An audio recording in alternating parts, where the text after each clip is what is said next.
and probably into full scale with our operation in the spring, after road bans are off and we're able to get the mining going.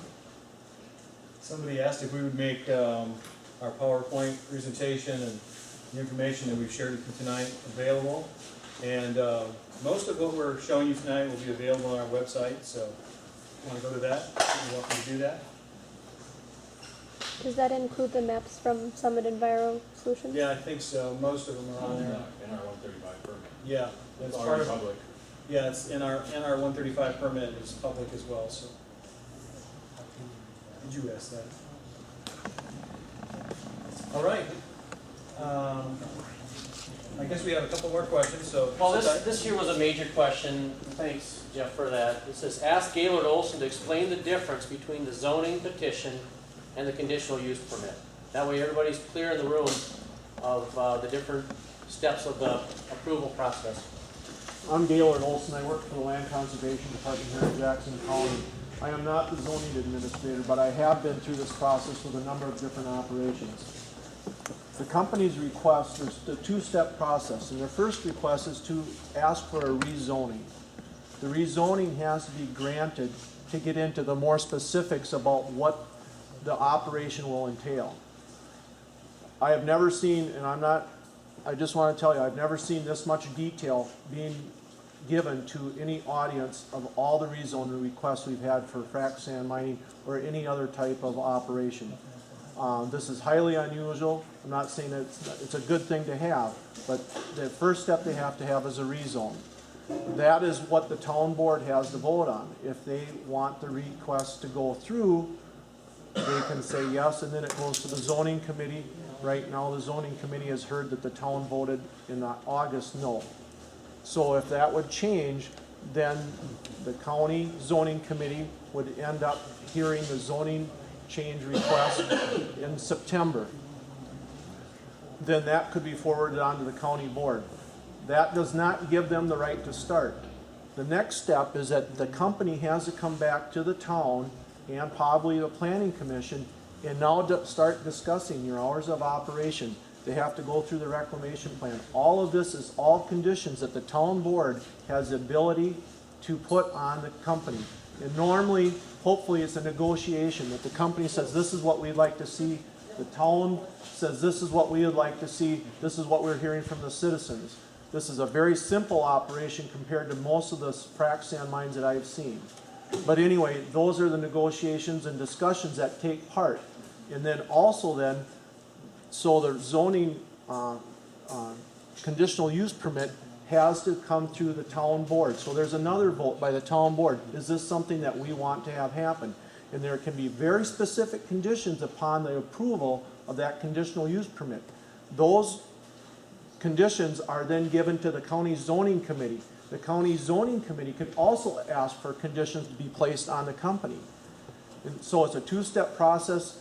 And so at the earliest, even if a zoning change was granted in September, the earliest that possible could happen would be October before this could come to a conditional use permit request back to the town. If it needs more time, if the town needs more time to discuss the conditional use permit, if the zone change is done, they have that ability. It doesn't have to be a rush thing. The company obviously has concerns that they would like to start sooner, but it can be discussed and talked about. The reclamation plan that I'm responsible for is just one part of this. Now, as far as adjoining properties, that's come up many times. Then any of the adjoining properties, if they would ever have to want to join in this process, that starts a whole process over. A rezone request has to come back to the town. If that would be approved, then the conditional use permit. So everybody knows it's not just a matter of if the company says that we would like to expand it, they can just do that. That is not, you saw the perimeter. That is the perimeter of what they would be approved for. They can't just simply buy somebody else's property and start next door. Everybody in the community would know about that if they want to have a rezoning, do a conditional use permit. Well, that would be just for taking frac sand out. Some other company can't come in and say after they got out and say, hey, we'll take all this stone out of here. No, and that's very specific. That can be put in the conditional use permit request. and what the town and the county grants them. Can be very specific, that can be monitored by the county from Terry Schmidt and myself. That's what we're responsible for. Also, if the town has monitoring things, I don't know if you have your own ordinance, but any of those things can also be added. And most of the time, if the conditional use permit can be as specific as you want, so having your own ordinance would be redundant in some regards, because now you have to do your own monitoring, you have to hire your own people, you're responsible for any litigation that the town would have. I'm not trying to talk you out of having an ordinance, but a conditional use permit in all the specific conditions that you want to place on this company can be done here at the town level by the town board. Any of these things that you've talked about tonight, they can be put in the plan and be very specific about it. There's no limit to all the things that can be put in there. In those discussions, like I said, hopefully they're in a joint discussion with the company and the citizens that are here in the town. Gaylord, I got one question that still applies to you as well. It says, what written or legal guarantees do we have to ensure that our good intentions are followed through on? The company is responsible for putting up some type of financial assurance. In other words, if they leave, the county has the ability to come in and reclaim the site. So it could be an irrevocable letter of credit, it could be a net worth statement, it could be a bond, it can be cash, but that is something that the county has. So if we have to, we can come in and reclaim the site. Now, what they're talking about is a very elaborate reclamation. It's something I have not seen in any other reclamation plans. And so, depending upon the bond that we have, potentially we'd try to do the same thing, but if not, then we'd have to try to reclaim of what we could. But they're responsible for providing that to the county, and that has to be in our office prior to anything starting out on that site. Nothing can start without that bond being provided or the financial assurance. Does that include a personal guarantee though? A company is as good as the company is. All I have is I have money. I have money that says that we can reclaim the site. Jackson County has the ability to hire somebody to reclaim the site. I can't talk to the issue that you've asked before. Yeah, we have to put real money in a trust account or a bond and pay for a bond. And so that's a financial assurance. That takes a cut out of our side if we don't follow through on our intentions. We lose that money, and the money goes to the county to follow through on the reclamation plan.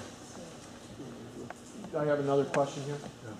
At the rezoning committee, and after the county board didn't decide one way or the other, they said that what the town of Franklin doesn't go back to the zoning committee, it goes directly to the county board.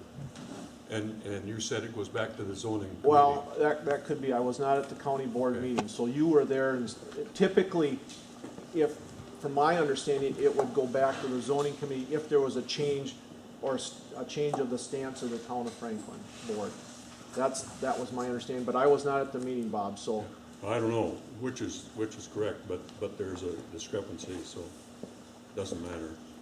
Right now, my understanding is if it stays the same, it would not. It would probably go directly to the county board. The zoning committee would not hear it unless there was a change in the stance of the rezone position by the town. Right.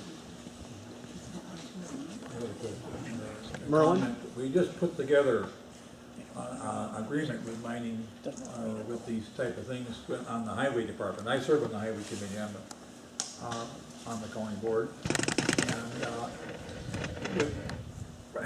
And with some of the people, we require a deposit per ton or whatever.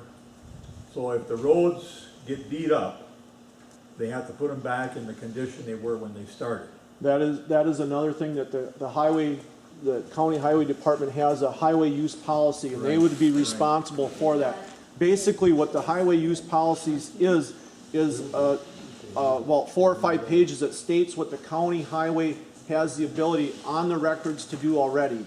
It's not anything new, but it just formally tells any company, whether it's frac, sand, or gravel, this is what the county expects from you. And as Merlin said, if they have additional requirements because of the site or what happens on the county roads, there's money that's being set aside. They test the roads and make sure they see what the condition is. If the roads deteriorate more rapidly than expected, then the company would be expected to help provides some money to repair those roads. Does the county do the monitoring then of the state of the road and how it changes, or who I monitors believe the that? county has a firm that they hire that does the testing in advance to make sure that they know what the conditions are, and then the county somehow monitors them. I'm not from the highway department, so I couldn't tell you the specifics. And on town roads, and that's not what we're talking about here, but if you were in a situation that a company would want to do the same on